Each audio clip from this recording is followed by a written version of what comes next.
You became a chiropractor because you believed in something. And somewhere along the way, between the skeptics who questioned why you didn't become a real doctor, the insurance system that pays you less than your worth, and the business coaches who hyped you up but never really felt like they fit you, you started to lose connection to that dream that brought you to chiropractic in the first place. The dream got buried in the red tape of a system you were never meant to fit inside of. I'm Dr. Alex, fellow DC, and your host of The Rooted DC.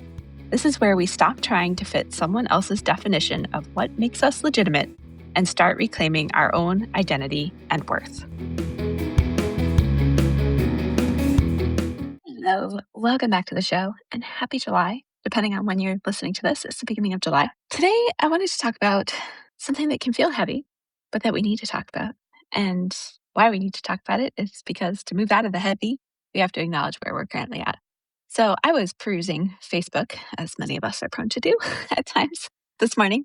And one of the chiropractic groups that I'm in, I saw a post and it had a title and it said, Leaving Chiropractic. And it went on to share the story of, and this was an anonymous post, and I'm just going to summarize it because I don't want to bring anybody to the forefront of what this is. But they shared just some of their journey with being a chiropractor and how hard it had been, and that the only way she could make money was by being in a busy PI practice that just cared about numbers and volume and stopped viewing patients as real people, and rather they just became a cog in a machine, and that she was burned out and just done. And so she wasn't looking for input on how to fall back in love with the profession. It was, I'm done. How do I move forward? And what does that look like? And what are some options that might be available to me? And it had almost, I think it's up to over 200 comments now. And as I was reading through the comments, I was expecting to see some of the things that we often will see of people being like, hire this coach or get this program or read green books or whatever it is that we tend to fall back on.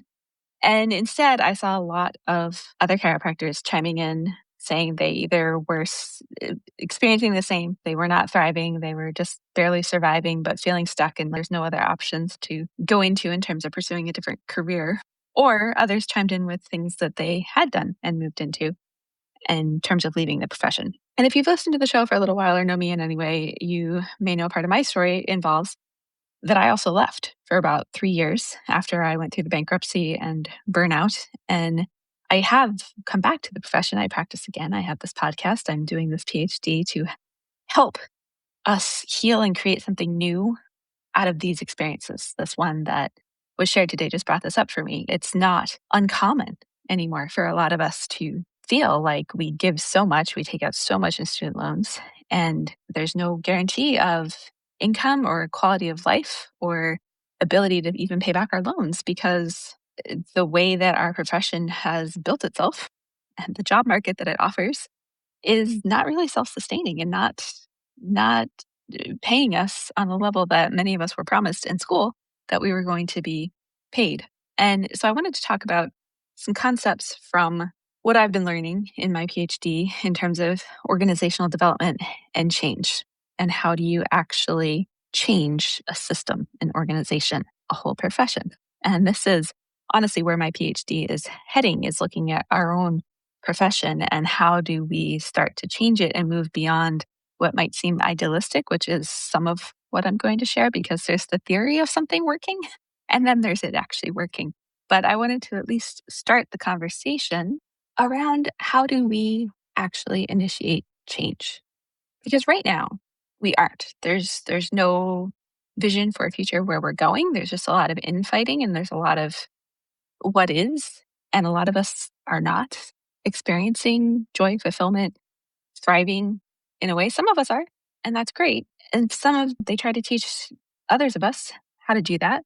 But a lot of times it doesn't click for us. And I've talked a lot about why that is in terms of matching our strengths and our values and who we really are as people, and especially if we're owning our own business.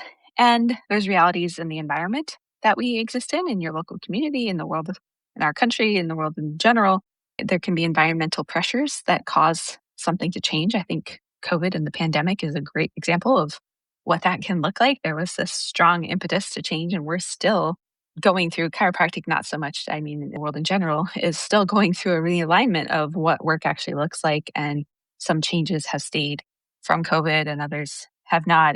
But it was one of those things that instituted change that is still ongoing in terms of how we're experiencing it, unrelated to our, I mean, a lot of us went through stuff as our profession as well, but that's just an example of something where change happened due to environmental pressure.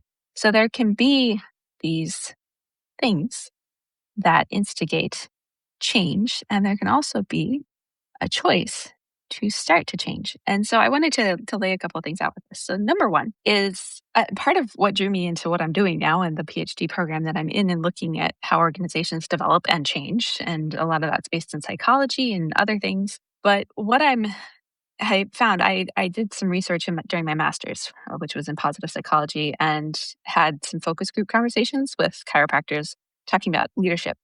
And one of the people that I interviewed was a woman who went to a completely different school from me, very different philosophy, background, all things. And in the course of talking, I was sharing some of my experience of coming back to the profession and how frustrating it was, and that it immediately brought up all this stuff that was part of why I left in the first place, which was all the red tape and that people could dictate what happened and what I did. And I experienced an onslaught of that when I applied to renew my license. I was just shy of 3 years, so I didn't have to go through even more hoops to renew it, but it had been two. And so I had to get like special permission from the board and then submit the whole application. And it was in a statewide renewal cycle. So I submitted all of it in September so that it was well before all the renewal paperwork started coming in and all this stuff.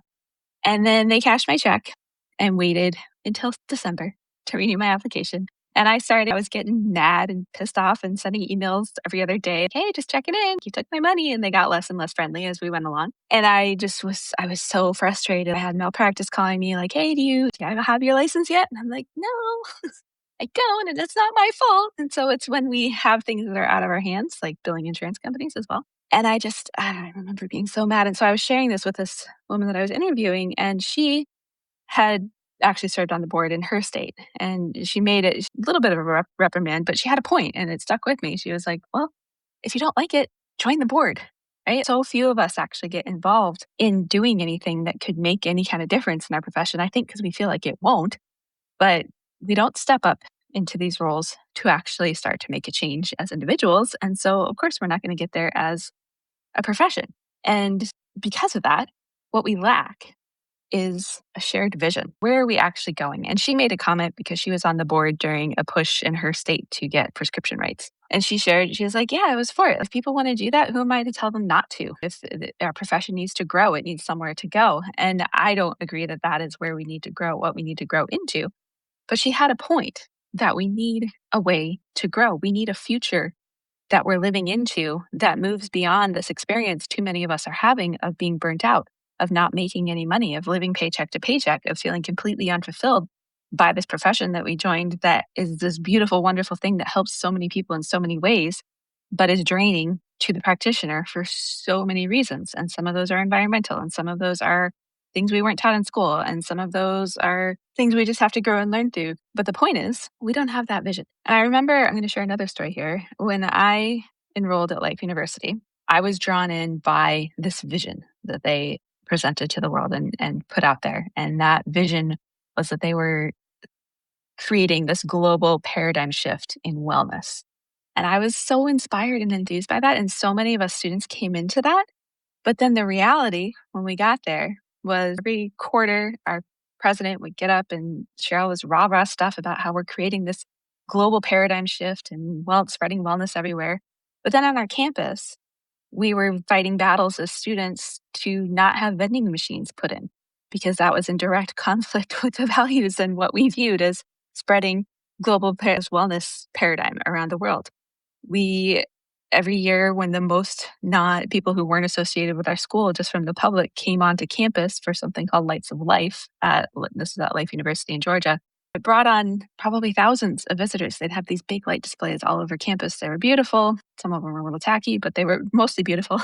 And they would also set up, and I don't know what the contract was with the school on this, but they had these food hut things that would sell deep fried candy bars and elephant ears, funnel cakes. And I had a habit of getting into trouble with either the entire student body or just the administration when I was a student.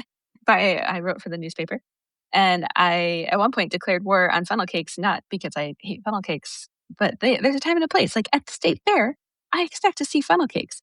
at a university that's preaching this vision and standing for this global paradigm shift, I expect them to practice what they preach and not serve deep fried candy bars and funnel cakes. And so, what happened in that case is there was this vision, but there wasn't any acknowledgement of the current reality that the university was in or what their values were. I think a lot of it was probably driven by financial gain that they got from buying into those, signing the contracts with vending machine companies and having those people on campus and people smoking cigarettes in front of our no smoking signs. Like there was an exchange of money that superseded what the vision really was. And so there was this mismatch that just felt kind of icky for all of us who were in school there. And so it has led to, there were other reasons behind this, but many of the students that I was in school with, we have banded together and filed a bunch of borrower's defense applications. By a bunch, I think that Life University in particular has almost 400 filed of students that have gone through and graduated from the program because there are many examples of ways in which the school literally lied to us, either about our income, claiming that we were going to come out and have our loans paid off within 3 to 5 years and be making $250,000 a year. Any chiropractor who's honestly making that, I salute you. That is awesome and good for you, and you've figured something out. The rest of us, the median average income is somewhere around $75,000. And even when I had a 7-figure practice, billing out that much, that's not like that was what I was taking home.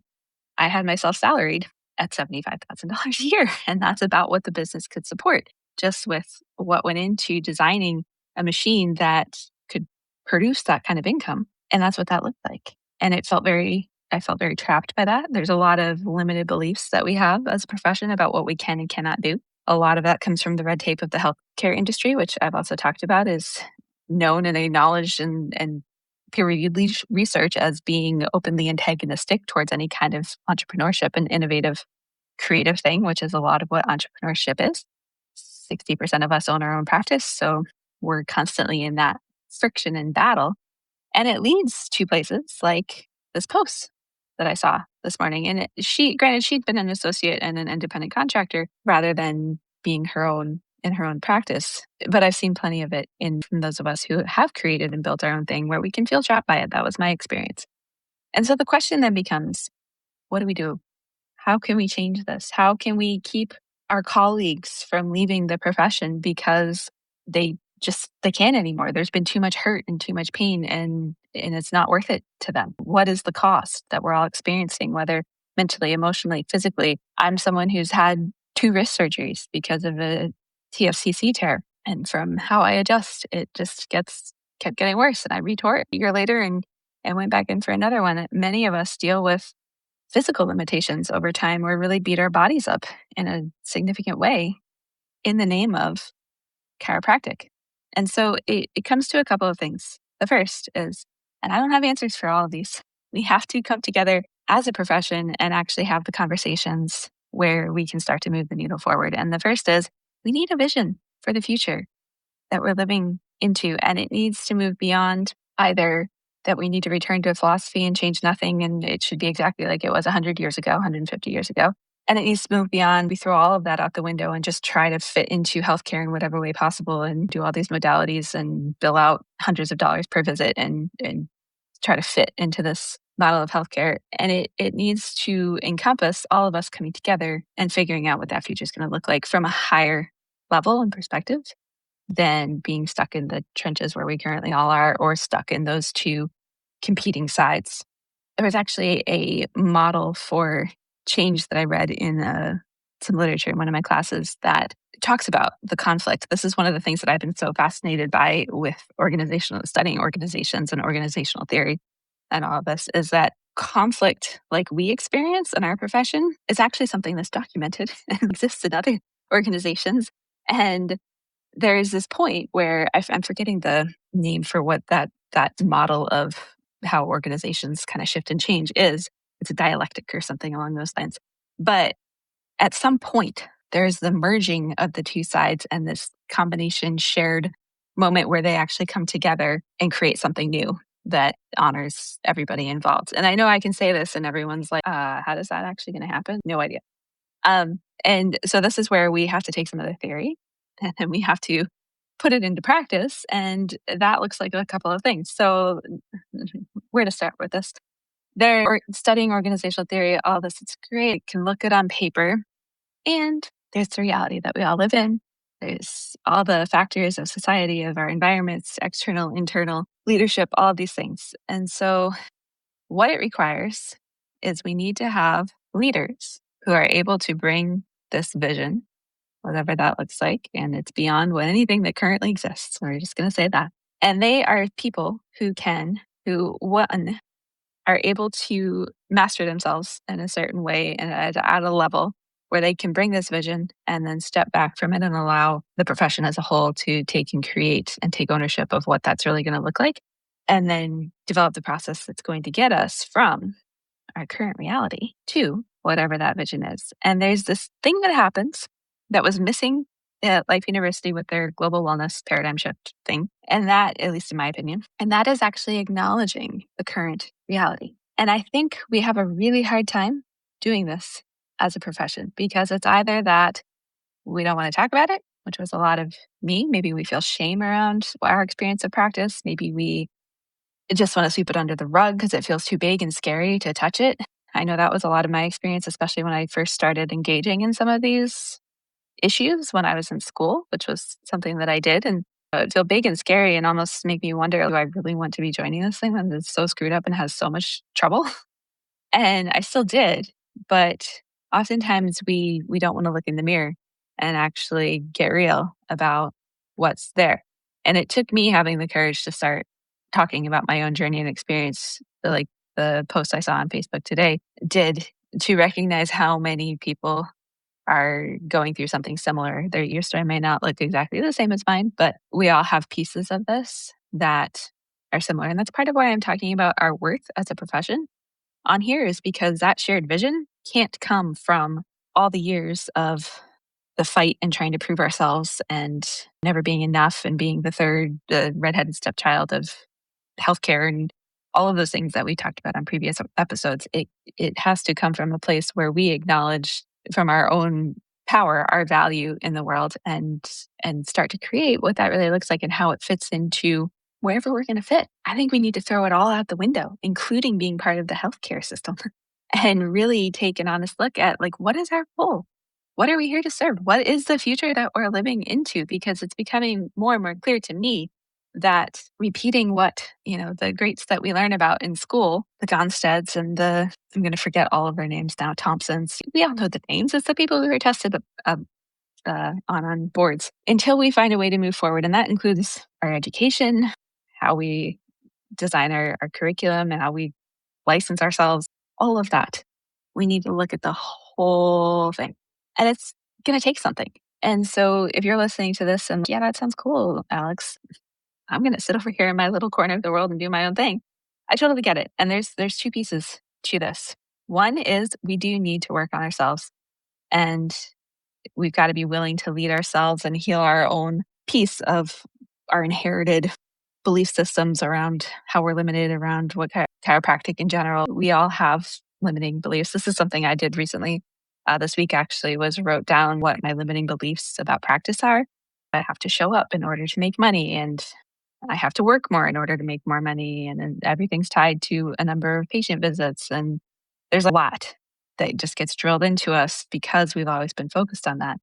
And so part of it is actually shifting our focus to no longer be the product. I know I just wowed a lot of you. So if we are not the product, that means that we're developing systems and putting things into place in our practice where we can step out and be the clinic director. Who knew? Right?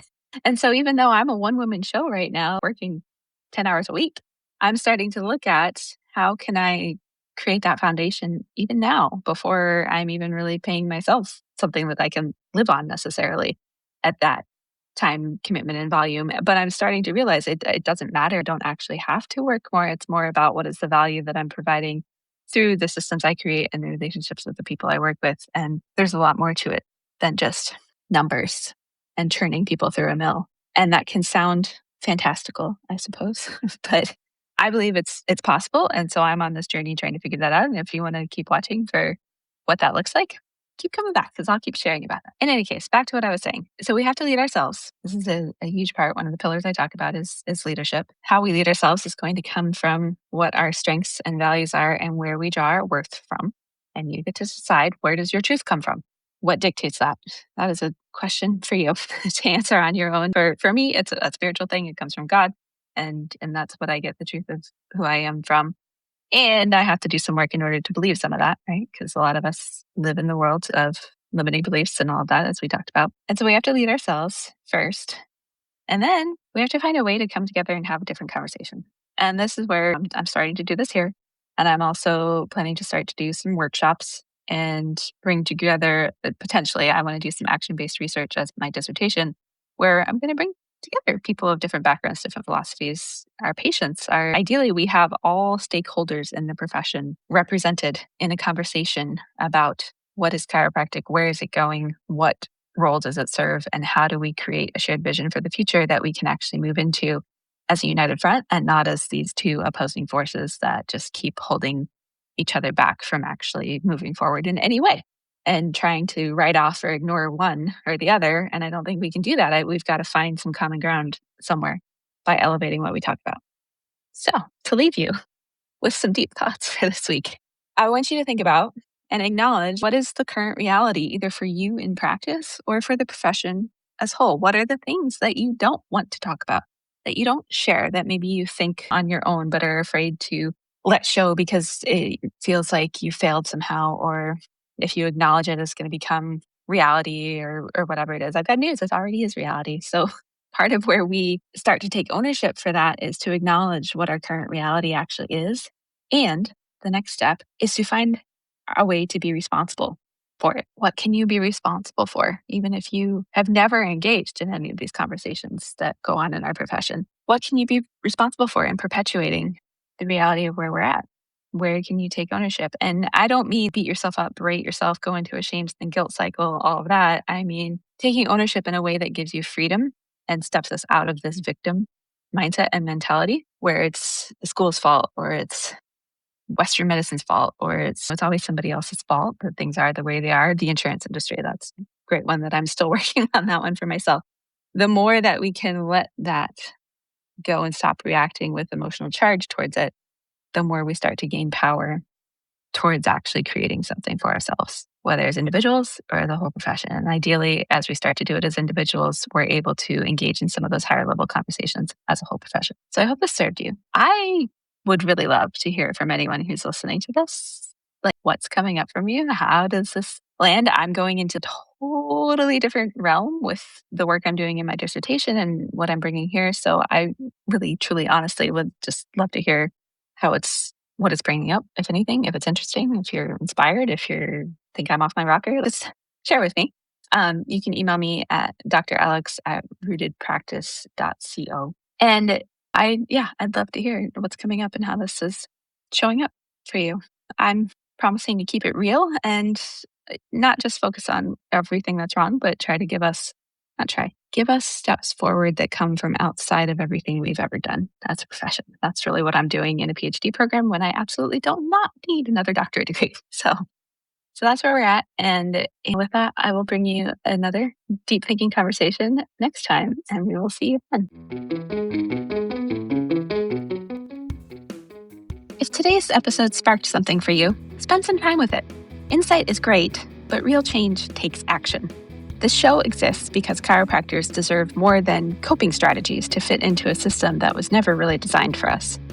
If you're looking for more, you can find me on Substack at The Practice Beneath the Practice, where I share even deeper thoughts on this and more. And if this episode spoke to you, share it with another DC that you care about. Reclaiming our legitimacy and rebuilding our identity is a movement that needs all of us. Until next time, stay rooted and remember, you're not alone.